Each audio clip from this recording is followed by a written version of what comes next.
चलिए जानते हैं आज के देश और दुनिया के महत्वपूर्ण 20 बड़ी खबरें सिर्फ 5 मिनट में। पर अभी तक आपने इस वीडियो को लाइक नहीं किए हैं तो लाइक कर लीजिए, चैनल पे नए हैं तो चैनल को सब्सक्राइब कर लीजिए। तो चलिए वीडियो को स्टार्ट करते हैं।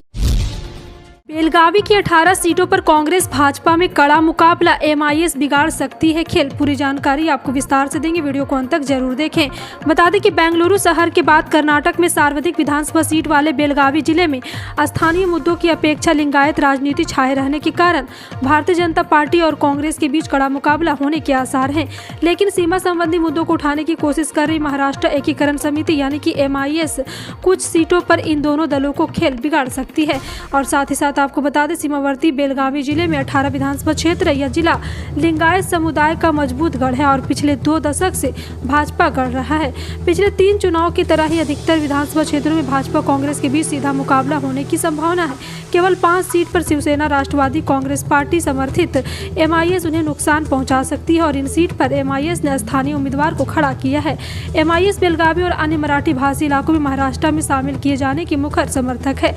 दिग्गज नेता बीएस येदियुरप्पा के दरकिनार करने के बाद लिंगायत समुदाय में पैदा नहीं नेतृत्व की कमी और सुरेश अंगडी एवं उमेश कट्टी के निधन के बाद अनुसूचित जनजाति समुदाय संबंधित रखने वाले राजनीतिक रूप में प्रभावशाली जारकीहोली परिवार के बढ़ते दबदबे का असर मतदान पर भी पड़ने की संभावना है। केंद्रीय गृह मंत्री अमित शाह ब्रू जनजाति के पुनर्वास की समीक्षा करने के लिए मई में त्रिपुरा का दौरा कर सकते। एक वरिष्ठ अधिकारी ने गुरुवार को यह जानकारी दी। 1997 में जातीय तनाव के कारण मिजोरम से भागे कुल 37,136 ब्रू लोगों को एक ऐतिहासिक समझौते पर हस्ताक्षर किए जाने के बाद त्रिपुरा में दोबारा बसाया गया था। अब तक ज्यादातर शरणार्थियों को 12 नामित स्थानों में दोबारा बसाया गया है। जिलाधिकारी गोवेकर मलपुर रतलीलाल कहा है कि गृह मंत्री अमित शाह 8 मई को गोमती जिले के अरबुक और अमरपुर में 2 पुनर्वास क्षेत्रों का दौरा कर सकते हैं। केरल के शिक्षा मंत्री वी शिवनकुट्टी ने प्रधानमंत्री नरेंद्र मोदी को पत्र लिखकर कक्षा 11 और 12 की पाठ्यपुस्तकों से एनसीईआरटी द्वारा हाल ही में विवादास्पद कुछ हिस्सों को हटाने की समीक्षा करने की मांग की है। बुधवार को पीएम और केंद्रीय शिक्षा मंत्री धर्मेंद्र प्रधान को भेजे गए पत्र में राज्य मंत्री ने कहा कि यह सुनिश्चित किया जाना चाहिए कि बच्चों को पाठ्यपुस्तकों के माध्यम से एक व्यापक और संतुलित शिक्षा प्रदान की जाए जो उन्हें जिम्मेदार नागरिक और भविष्य के नेता बनने की मदद करे। देश में अगले कुछ दिनों तक लोगों को गर्मी से राहत मिलने वाली है। पहाड़ों से लेकर मैदानी इलाकों तक झमाझम बारिश होने वाली है। मौसम विभाग ने बताया कि कुछ राज्यों में ओले गिरने का भी अनुमान है। विभाग के माने तो दिल्ली के अलावा हिमाचल प्रदेश, यूपी और उत्तराखंड में बारिश के साथ ओलावृष्टि हो सकती है। मौसम विभाग ने बताया कि अगले 5 दिनों तक मध्य प्रदेश में भी लगातार तेलंगाना, कर्नाटक, तमिलनाडु, पुदुचेरी, केरल में हल्की बारिश के पूर्वानुमान है। प्रधानमंत्री नरेंद्र मोदी गुरुवार 27 अप्रैल को कर्नाटक में एक बार फिर से कर्नाटक के 50 लाख भाजपा कार्यकर्ताओं के साथ वर्चुअली बैठक करेंगे। केंद्रीय कृषि और किसान कल्याण राज्य मंत्री शोभा करंदलाजे ने मंगलवार को कहा कि 58,112 बूथों से पार्टी कार्यकर्ता बैठक में शामिल होंगे। उन्होंने कहा कि कर्नाटक में डबल इंजन सरकार की सत्ता में वापसी सुनिश्चित करने के लिए प्रधानमंत्री पार्टी के लाखों कार्यकर्ताओं से वर्चुअली जुड़ेंगे। सुप्रीम कोर्ट में समलैंगिक विवाह को कानूनी मान्यता देने की मांग करने वाली याचिकाओं पर हो रही सुनवाई के बीच केंद्रीय विधि मंत्री किरण रिजिजू ने यहां पे बुधवार को कहा है कि विवाह की संस्था जैसा महत्वपूर्ण मामला देश के लोगों को तय करना है और अदालतें ऐसे मुद्दों को निपटाने का मंच नहीं है। उन्होंने स्पष्ट किया है कि वह इस मामले को सरकार व बनाम न्यायपालिका का मुद्दा नहीं बनाना चाहते।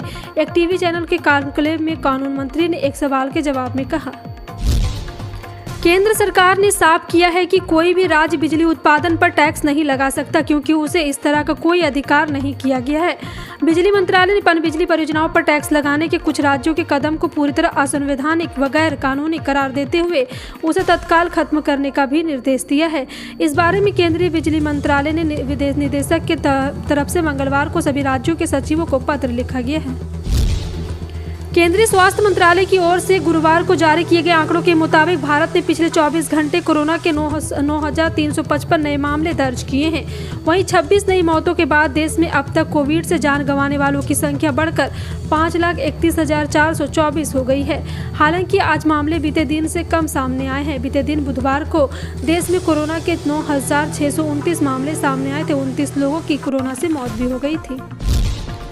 महाराष्ट्र के उप मुख्यमंत्री देवेंद्र फडणवीस की पत्नी अमृता फडणवीस ने बुधवार को लोकमत अवार्ड कार्यक्रम में राज ठाकरे का इंटरव्यू किया। अमृता फडणवीस के साथ एनसीपी सांसद अमोल कोल्हे ने भी बतौर एक्टर सवाल जवाब दिए।